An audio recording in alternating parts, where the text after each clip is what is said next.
Hey everybody, welcome to this month's Quilters Vibe. Here is our quilt we are going to be working with today. And this month's quilt is extra special because it has a name. It's called Strip Twist.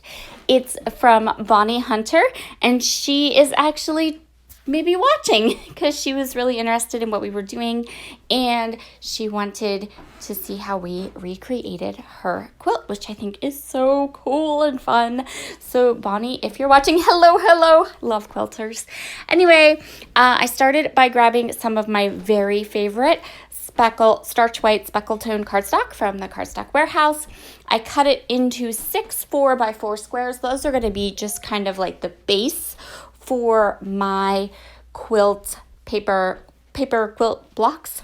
I'm going to be working with Vicki Bouton's Storyteller collection, and I am taking all of the pattern papers I have and I'm cutting them into one half inch strips. So I'm just going to cut and trim 1/2 inch strips from all of these papers. Most of these papers are whole because I have not really worked with this collection yet. I did unboxing and kind of showed the pieces and the things that I bought from this collection, and then I also did go ahead and fussy cut a couple of the papers completely, so I have a couple extra embellishments. But otherwise, this is my first kind of project using this collection. So I'm just going to continue on here, cutting strips until I have all of the patterns I have cut into strips. All right, so I'm keeping the quilt by my side so I don't mess this up.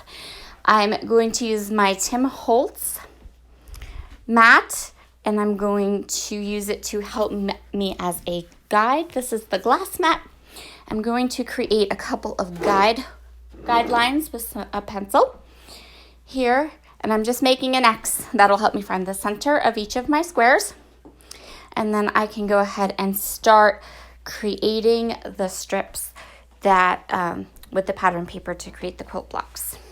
So now what I'm doing is I'm just going to go ahead and add these 1/2 inch strips following the design on the quilt. I'm going to alternate all of these papers, and I'm going to totally cover the cardstock, but that's okay. I wanted a nice kind of heavyweight cardstock because I really wanted to be able to have these quilt blocks be substantial. So I'm just going to go ahead and cover all 4 of those blocks, all 4 of those 4x4 squares with the strips, and I'm just kind of keeping an eye on how the strips of fabric on the quilt are oriented, and then just following along with that. Once I have all of the strips covering the cardstock, I'm going to ink up the edges using Vintage Photo in Distress Oxide, my favorite ink for doing the edges. And then I'm going to keep going, and I'm going to create a whole bunch of those quilt blocks. So those are my 2 photos off to the side, and now I'm going to get these blocks kind of together. So I don't want to waste any of the quilt blocks because these were pretty time intensive, and so I don't want to waste any of the offcuts or extra pieces. So I'm laying my blocks out like this, and I know right away I'm going to have extra like half triangles, and that's totally fine. So I'm going to go ahead and start here, and I'm really just looking to make a bit of a quilted border that goes 1/3 to 1/2 of the way up the page, and then we'll use the offcuts to kind of mat the photos around and things like that. And then I'm also going to go ahead and use the parts that I'm going to cut in half, those bottom squares. I'm going to trim them off, turn them upside down, and then fill them in across the top so that I have a good base to kind of layer some stuff on, and like a straight edge. And look, I measured everything correctly and they all fit in together.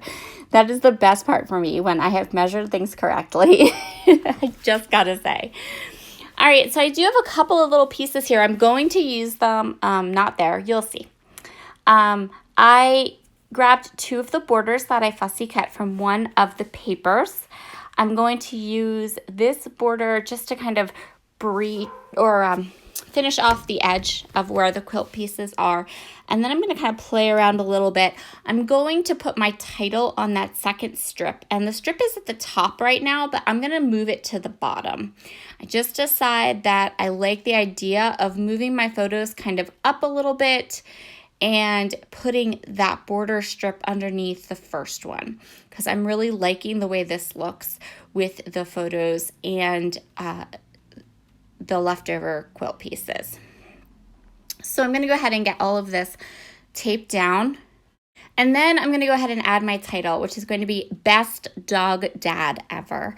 So this is my son and his dog, Andre, and he's 20, so I didn't feel like something that said like a boy and his dog, or it doesn't work when they're older, right? And they're the ones taking care of the dog and it's their dog. So I thought that worked better because he takes care of his dog.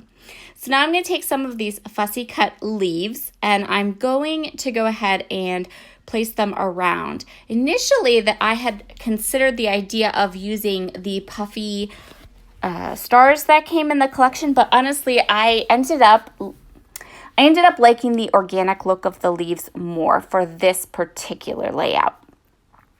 So I am going to go ahead and kind of tuck them into what I feel are like the open spots from the quilt design.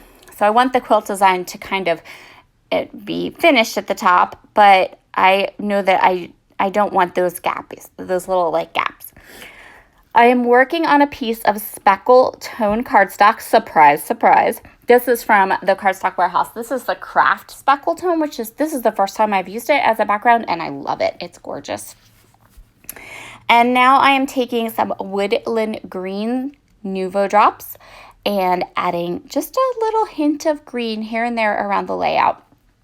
There is still oodles of Storyteller in stock over at A Cherry on Top. There's also lots of restocked Vicki Boutin items, so you should probably head over there and grab some, especially now because today starts their Black Friday sale and you can get 20% off everything, including shipping. Here are all of the close-ups. Be sure to head over to Daisy's channel, and Christy's channel, and Alex's channel and see what they do with this amazing quilt. Have a wonderful day. Bye.